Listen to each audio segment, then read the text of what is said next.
XYZ company का material solve करता था, क्वेश्चन करता था, नहीं बनते थे, लेकिन अब बन रहे। और अभी मेरे दोस्त मालूम हो कितना स्कोर कर रहा है? रेगुलरली 550 प्लस एलएन के मॉक टेस्ट में स्कोर कर रहा है। ऑर्गेनिक अब तुम्हें बता देता हूँ हल्का ऊपर से रिएक्शन। अब यहाँ पे क्या है, एल्कोहल फिनोल ईथर, कैसे मैंने नोट्स बनाए थे वो देखो। हर रिएक्शन कवर है, हर रिएक्शन कवर होगा जो भी एग्जाम के लिए रेलिवेंट होगा। क्वेश्चन लग रहा है जो बार बार रिपीट हो रहा है और मैं बार बार मेरे से गलती हो रही है।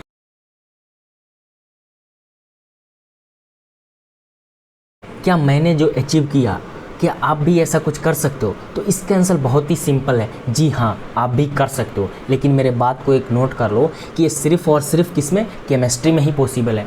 अगर कोई तुमसे बोलता है कि फिजिक्स में आप अभी स्कोर 40 कर रहे हो और लास्ट एक महीने बाद आपका स्कोर क्या 130, 120, 150 हो जाने वाला है, तो ये बिल्कुल गलत है।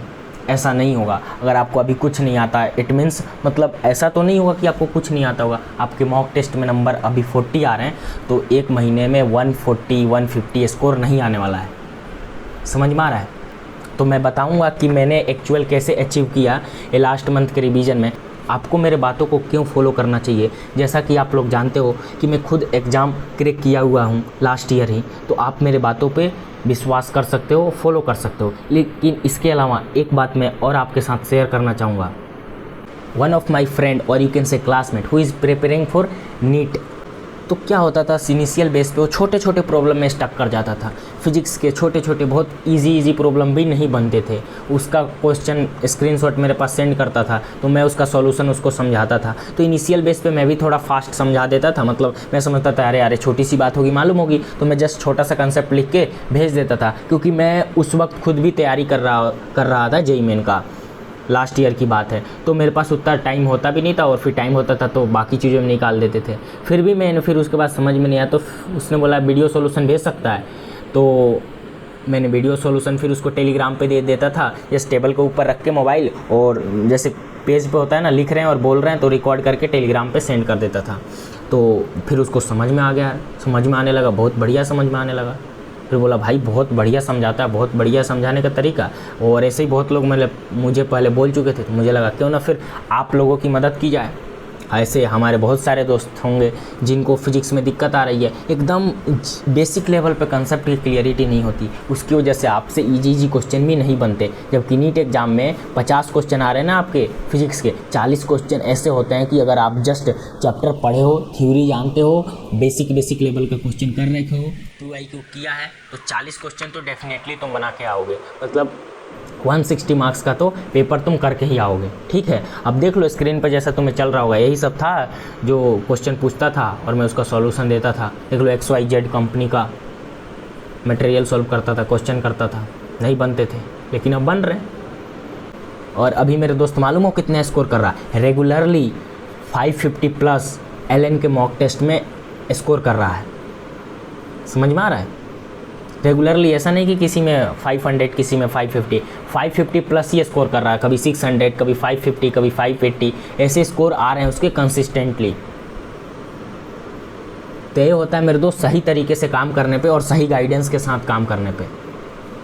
उसने पूछा था, जो चीज़ें मैं बता दिया, उसने टाइम टेबल के बारे में भी जिक्र किया था। तो मैंने जो तरीका फॉलो किया था, मेरे को जो सही लगता था एग्जैक्टली कि इस तरीके से कम समय में भी आप ज़्यादा मैक्सिमाइज कर सकते हो अपने आउटपुट को, तो मैंने उसको बताया, उसने फॉलो किया और काफ़ी कुछ सीखा और काफ़ी कुछ एडिशनल मुझे लगा ये चीज़ें ऐड करनी चाहिए। वैसे मैं खुद बहुत ज़्यादा टाइम टेबल का समर्थक नहीं हूँ, लेकिन हाँ थोड़ा बहुत कि मैं एग्जैक्ट टाइम टेबल के बिल्कुल खिलाफ हूँ। थोड़ा बहुत बस आइडिया होना चाहिए कि कल क्या करना है, इसके बारे में हूँ। मतलब आज सोने से पहले कल का आइडिया हो जाए कि कल मुझे क्या क्या फिनिश करना है, क्या एग्जैक्टली करना है।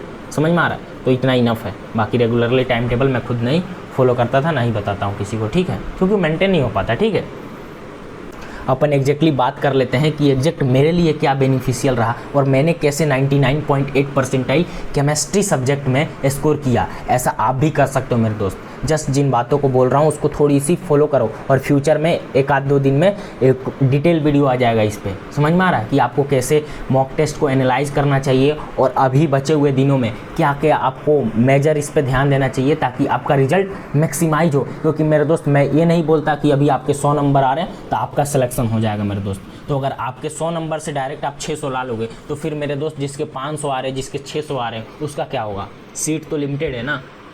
तो तुक्काबाजी वाली बात नहीं बोल रहा हूँ। मेरे को मालूम है कि आप लोग को वही अच्छा लगता है, आप लोग वही सुनना चाहते हो, लेकिन हाँ मेरे दोस्त, मेरा मेन टारगेट है कि आपको यहाँ से कुछ ना कुछ बेनिफिट मिले। वही फालतू की बातें करने नहीं आया हूँ। जो ऐसे देख सुनना हो तो यूट्यूब पे भरा पड़ा है यूट्यूब इस सब बातों से। मैं रियलिस्टिक बातें जो आपके लिए काफ़ी ज़्यादा बेनिफिट कर सकता है वही बातें करने वाला हूँ। समझ में आ रहा है? अभी देखो ये इतनी सी थिन कॉपी में पूरा केमिस्ट्री है, समझ में आ रहा है? इस तरीके से मैंने बनाया था और मैं 12 घंटा में एग्जैक्ट रिवीजन हो जाती थी पूरी केमिस्ट्री की। चूँकि मैं जेईई मेन का स्टूडेंट हूँ तो आई होप तुम्हें नंबर का पता चल गया होगा। 90 मार्क्स स्कोर किया था आउट ऑफ 100 इन केमिस्ट्री, तो बना था 99.8 परसेंटाइल बना था केमिस्ट्री में। समझ में आ रहा है? अभी देख लो आगे है फिजिकल। ये आगे से फिजिकल था, देखो पूरा इंडेक्स दिख रहा है। फिजिकल पीछे टर्न कर दो तो इधर ऑर्गेनिक। अब तुम्हें बता देता हूँ हल्का हल्का ऊपर से रिएक्शन। अब यहाँ पे क्या है, अल्कोहल फिनोल ईथर। कैसे मैंने नोट्स बनाए थे वो देखो, हर रिएक्शन कवर है, हर रिएक्शन कवर होगा जो भी एग्जाम के लिए रेलिवेंट होगा इस कॉपी में। मैंने इस तरीके से तो शॉर्ट नोट्स कैसे बनाते हैं ये तुम्हें यहाँ से सीखने को मिल जाएगा। बता देता हूँ तुम्हें तरीका किस तरह बनाना है। पूरे नोट्स मैंने बना लिए थे। शॉर्ट एक कंसेप्ट लिखा, उसके 2 एग्जाम्पल लिख लिया, खेल खत्म।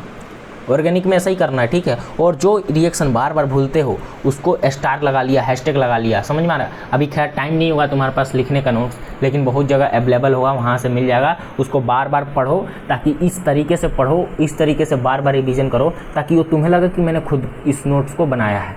समझ में आ रहा है? और स्टार हैशटैग जो भी सिंबॉलिक रिप्रेजेंटेशन करना है कर देना कि रिएक्शन तुम कौन सा बार बार भूल रहे हो और कौन सा रिएक्शन बहुत ज़्यादा इंपॉर्टेंस है।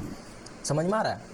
PYQ सोल्व कर रहे हो या फिर मॉक टेस्ट दे रहे हो तो जो क्वेश्चन तुमसे नहीं बना उसको क्या करते हो, पहले तो पता करो किस तरह का क्वेश्चन है जो तुमसे नहीं बना। अगर कंसेप्ट तुमने पढ़ रखी है तो नहीं बना तो क्वेश्चन को जस्ट कंसेप्ट को नोट कर लेना। अब देखो PYQ शॉर्ट नोट्स इसी में कवर होगा मैंने।